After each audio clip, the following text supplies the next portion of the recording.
Recently, Hasbro announced a new addition to their vintage series, Star Wars 3 and 3/4 collection, with a photo-real repaint of one of my absolute favorite figures ever released, the Hoth base Trooper. I never had Luke as a kid, and I always used this vintage figure as my Luke, and when he was finally released in the vintage series, I was so glad, and of course I now rebought him.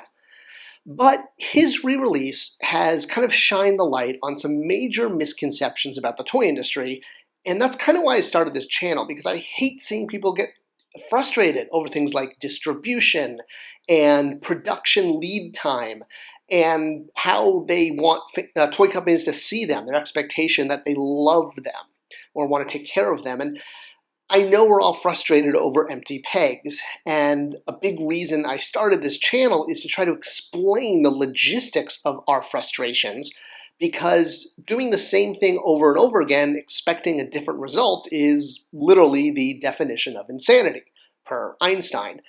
And a lot of times, well, I hate not to insult anyone, but fans are having kind of delusions of grandeur, that they have much more of an effect than they really do. And that leads to a lot of confusion and frustration. Now, as a precedent, I love everyone. I love all fans, all fan sites. This is not against anyone. I'm just using some examples to try to make a point, because I hate seeing my fellow collectors stress over things that are, one, completely out of their control, or two, that they think they have control over, but really don't for logistical reasons. So some of the impetus behind this, as I mentioned, the Rebel Soldier, was I saw posted on a fan site how 90 days ago they requested this figure to be re-released in photoreal deco, and lo and behold, here he is. Similar sites have also sort of taken credit for asking Hasbro not to release Darth Raven. Well, neither of those things are the result of fan site input. So I kind of want to explain that, because being on this road and taking credit for these type of things, I think, does lead to these delusions of grandeur, which leads to frustration, feeling like we have more effect than we actually do on toy product. And this is because of the complicated logistical process of getting toys to market. Not as complicated as this. I mean, although that chart is probably true, it's more like this. Going from design to your collection takes at least 2.5 to 3 years. So something that, saying that 90 days ago you requested this figure to be released, and whoa, lo and behold, now it is. I made that happen. Well, no. 90 days ago, this figure was not there. The decision was made 2 years ago, at least. 90 days ago, this figure was on a boat crossing the ocean.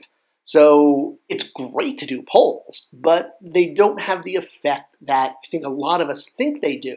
And that's really where I want to explain, because I hate seeing people get frustrated over these things. Another big one is feeling like companies should, I don't want to say respect and love us or give us a hug, but it's like, why does XX company hate me? Or why don't they treat this toy line better? It's like they don't even care. Well, it's kind of, the tough love. It's not that they don't care. And, people saying, oh, well, I'll stop buying, this brand and this scale, and that'll take the company down. Well, it's not that. And it's not that toy companies don't love their customers. They do. I've worked for many of them, and I know they love their end users.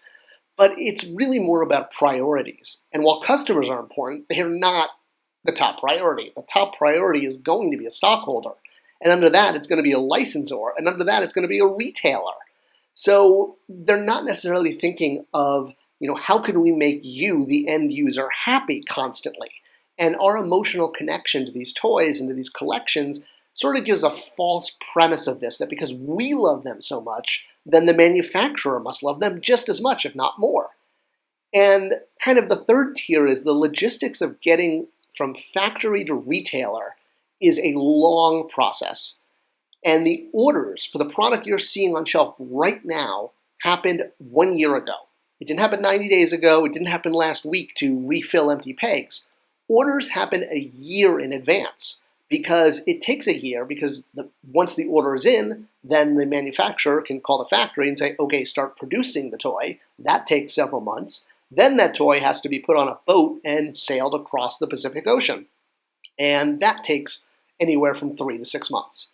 So this figure here that I started the video with, well, I went and I pre-ordered it online and I clicked the button.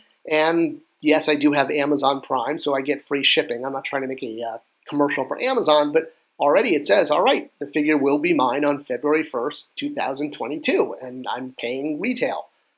I bring this up because we spent so much time on toy hunts driving around, paying expensive gasoline prices, not to mention our time. And time is the most valuable thing a man can spend. Or woman. Well, yes, or woman, of course. But the point is, all of that time that we spend driving around and spending our time and gas money, if you're paying a little bit in shipping, even if you don't have something like Amazon Prime, isn't it worth it to get rid of all of this stress?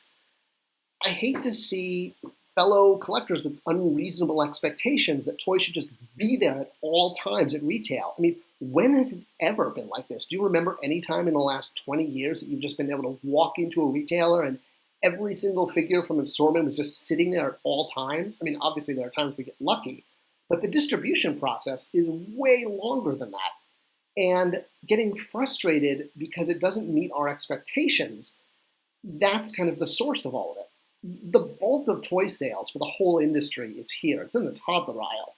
And expecting adult collector product to move the stock price or affect toy companies is kind of unreasonable. Well, it is unreasonable.